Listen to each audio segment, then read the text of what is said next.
Iran এবং হচ্ছে Israel এবং যুক্তরাষ্ট্রের যে যুদ্ধটা চলতেছে, সেখানের যে লাস্ট আপডেট সেটা হচ্ছে ইরানের যে ড্রোনগুলো আছে, ইরান কিন্তু এখন তাদের যে শক্তিশালী এবং অত্যাধুনিক যে ড্রোনগুলো আছে এবং ড্রোনগুলো যে তৈরি করতেছে, এই ড্রোনগুলো দিয়ে কিন্তু যুক্তরাষ্ট্রে আঘাত আনতেছে এবং যুক্তরাষ্ট্রের বিভিন্ন জায়গায় কিন্তু ড্রোন হামলা চালাইতেছে। এখন একটা নিউজে দেখা যাচ্ছে যে এই যে ইরানের ড্রোনগুলা নিক্ষেপ করতেছে বা ড্রোন দিয়ে যে আঘাত আনতেছে যুক্তরাষ্ট্র, সেখানে এই ড্রোনগুলা কিন্তু ঠেকাইতে যুক্তরাষ্ট্রের খুবই হিমশিম খাচ্ছে। অর্থাৎ যুক্তরাষ্ট্রের যে এয়ার ডিফেন্স সিস্টেম আছে, সেগুলোকে কোনোভাবেই এই ড্রোনগুলোকে থামানো যাচ্ছে না। সো এখন রিসেন্টলি যুক্তরাষ্ট্র এই ড্রোনগুলোকে থামানোর জন্য তাদের যে যুদ্ধ বিমান আছে, এই যুদ্ধ বিমান উড়াইতেছে। তো চিন্তা করে দেখেন ইরানের ড্রোনগুলা কতটা শক্তিশালী, এবং এই যে শক্তিশালী যে ড্রোনগুলো আছে সেগুলাকে আটকানোর জন্য বা ধ্বংস করার জন্য যুক্তরাষ্ট্র এখন যুদ্ধ বিমান দিয়া হচ্ছে পাহারা দিচ্ছে।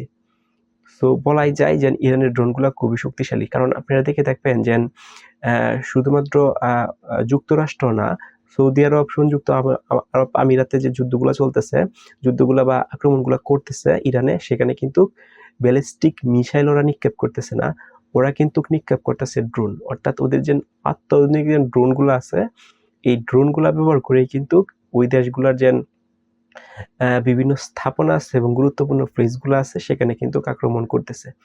এখন এই যে সামান্য ড্রোন, একটা ড্রোন কিন্তু একটা নিউজে দেখা গেছে প্রতিদিন পার ডে অর্থাৎ 400-র মতন ড্রোন তৈরি করতেছে ইরান। এখন এই যে হিউজ অফ অ্যামাউন্ট যে ড্রোন তৈরি করতেছে এবং এইগুলা কিন্তু খুবই শক্তিশালী ড্রোন, এবং এই শক্তিশালী ড্রোনগুলো যে নিক্ষেপ করতেছে, সেখানে ড্রোনগুলোকে আটকানোর জন্য তারা যুদ্ধ বিমান ব্যবহার করতেছে। তার মানে কি?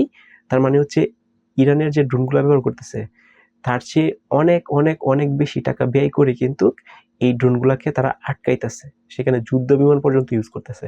তার মানে সেখানে ইরানের থেকে অর্থনৈতিক ক্ষতি কিন্তু যুক্তরাষ্ট্রের বেশি হচ্ছে। এখন ইরান যে ড্রোনগুলো আছে সেগুলো যে নিক্ষেপ করতেছে বা আক্রমণ করতেছে, সেগুলো ঠেকানোর জন্য সিম্পলি যে টেকনোলজিগুলো আছে সেগুলো যদি যুক্তরাষ্ট্র ইউজ করতে পারতো বা করে ঠেকাইতে পারতো, তাহলে সেটা কিন্তু যুক্তরাষ্ট্রের জন্য ভালো হইতো। কিন্তু এরা কিন্তু এই জায়গায় থেকে ব্যর্থ, তারা কিন্তু এটা পারতেছে না। এই ড্রোনগুলো আটকানোর জন্য তারা যুদ্ধ বিমান ইউজ করতেছে। তার মানে যুক্তরাষ্ট্র কিন্তু এখন প্রচুর চাপের মুখে পড়তেছে অর্থনৈতিক।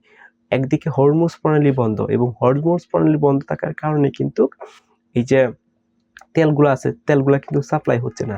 সো তার মানে হচ্ছে তারা অর্থনৈতিক ব্যবস্থায় দুর্বল হয়ে গেছে।